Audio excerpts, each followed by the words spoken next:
Hello, bonjour à tous, j'espère que vous allez bien. Alors une fois n'est pas coutume, je reviens de nouveau sur cette disparition du petit Émile. Alors je sais que j'ai déjà fait beaucoup de vidéos sur cette affaire, mais j'avoue que ça m'interpelle cette histoire, enfin cette affaire de disparition, parce qu'il y a beaucoup de choses en fait que j'ai du mal à comprendre. Donc effectivement, il y a quelques jours, l'enquête qui jusqu'à présent portait le chef de recherche des causes de disparition, donc disparition inquiétante, avait été requalifiée juridiquement vers une piste criminelle du chef d'enlèvement, arrestation, détention et séquestration arbitraire. Donc ce qui paraissait à peu près logique puisque la piste criminelle était envisagée depuis un petit moment déjà, sachant que les recherches pour retrouver le petit Émile autour du hameau n'avaient absolument rien donné, malgré tous les moyens humains et techniques qui avaient été déployés, avec des chiens pisteurs, des drones, des recherches cynophiles, des chiens ensuite capables de détecter l'odeur dégagée par malheureusement un cadavre en décomposition. Donc tout ça n'avait rien donné. Donc la piste criminelle, ça faisait un petit moment qu'elle avait été envisagée, donc c'était normal que l'enquête soit requalifiée. Faut savoir que fin juillet, le procureur de la République avait fait un réquisitoire supplétif pour justement que l'enquête soit requalifiée vers une piste criminelle, enfin vers le chef de séquestration, enlèvement. Donc ça fait un petit moment que l'enquête se dirige sur cette piste-là, avec des moyens ensuite techniques plus étendus, donc avec le fait de pouvoir procéder à des écoutes téléphoniques, ce qui apparemment n'était pas le cas jusqu'à présent, des moyens accrus, notamment en matière peut-être de bornage, des choses plus perfectionnées, et surtout la possibilité de placer des suspects potentiels en garde à vue. Nous, pour l'instant, malgré tout ça, on n'a pas de nouveaux éléments, enfin rien n'a fuité, on va dire, à travers les médias. Mais plus j'y réfléchis, plus je trouve cette histoire, cette affaire vraiment étrange à tous les niveaux. C'est vrai que le caractère assez particulier de cette famille, que beaucoup décrivent comme assez repliée sur elle-même, qui vivent un peu en autarcie, avec des mœurs religieux vraiment très présents, le fait qu'ils n'ont pas communiqué auprès des médias pour s'exprimer tout simplement, qu'ils auraient peut-être une attitude hostile, voire agressive, voire péremptoire, que ce soit auprès des journalistes ou même par rapport aux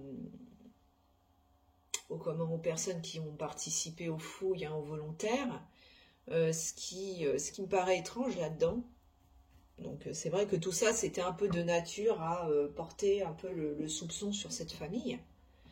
C'est vrai qu'il pourrait être impliqué, mais moi, ce qui me paraît étrange, c'est si par exemple les grands-parents étaient réellement impliqués dans l'enlèvement ou dans la disparition de leur petit-fils, comment ça se fait que dès 17h15, donc heure supposée de la disparition du petit Émile, pourquoi à ce moment-là avoir alerté les voisins que leur petit-fils avait disparu pour fouiller le hameau et ensuite contacter la gendarmerie pour les prévenir que leur petit-fils avait disparu? S'ils étaient vraiment responsables dans cette disparition, à ce moment-là, ils n'avaient aucun intérêt en fait à alerter les voisins et les gendarmes.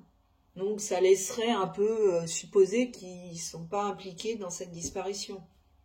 Voilà.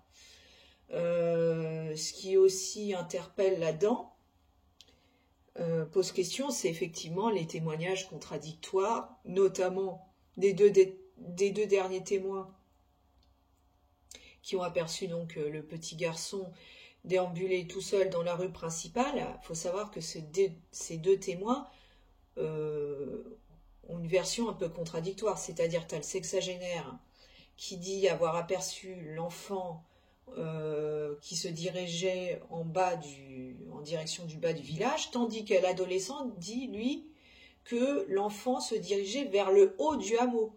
Donc, c'est-à-dire vers le haut du hameau qui est en cul-de-sac, donc vers peut-être en direction des sentiers caillouteux, des bois, etc. Voilà.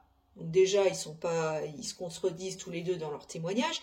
Il faudrait savoir aussi exactement à quelle heure ils ont aperçu l'enfant, parce que, bon, il y a des informations qui fuitent qui disent que l'enfant, il l'aurait aperçu juste après sa supposée disparition, c'est-à-dire peu après 17h15, entre 17h15 et 17h30.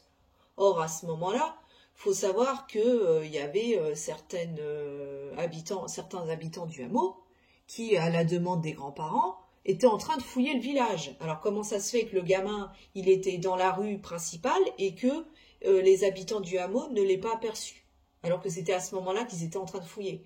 Ou alors, les deux témoins ont vu le petit garçon, mais avant 17h15, ce qui fait que quand les voisins ont fouillé le hameau, ils ne l'ont pas trouvé.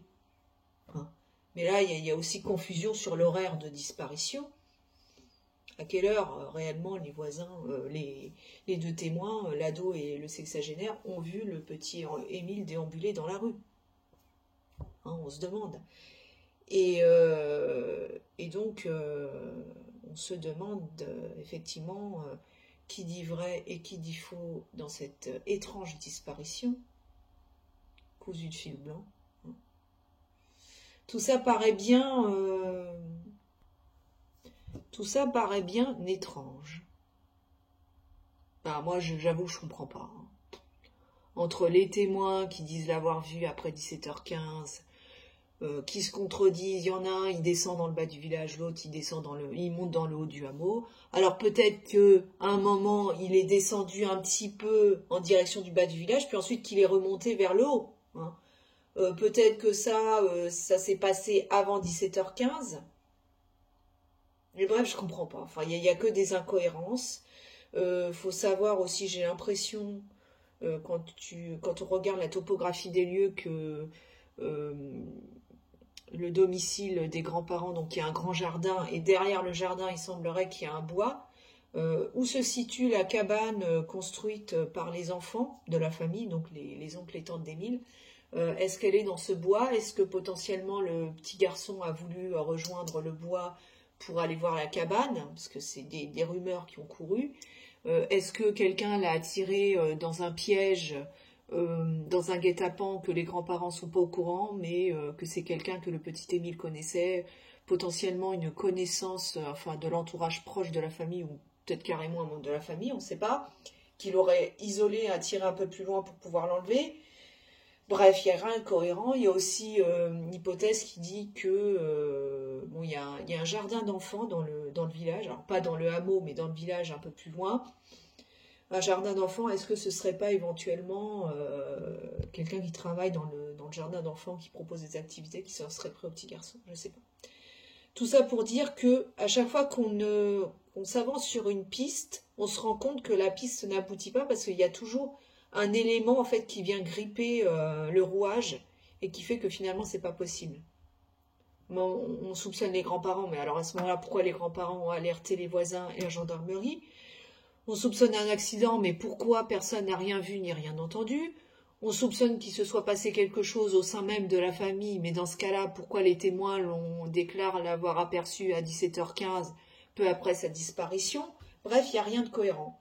Donc espérons que, avec cette requalification juridique de l'enquête, les magistrats puissent vraiment avancer dans ce dossier et trouver une piste ou pouvoir mettre en garde à vue des gens qui sont suspects, et que ça puisse enfin débloquer les choses et qu'on puisse enfin savoir ce qui a pu se passer et connaître la vérité sur cette disparition vraiment très mystérieuse. Voilà, affaire à suivre.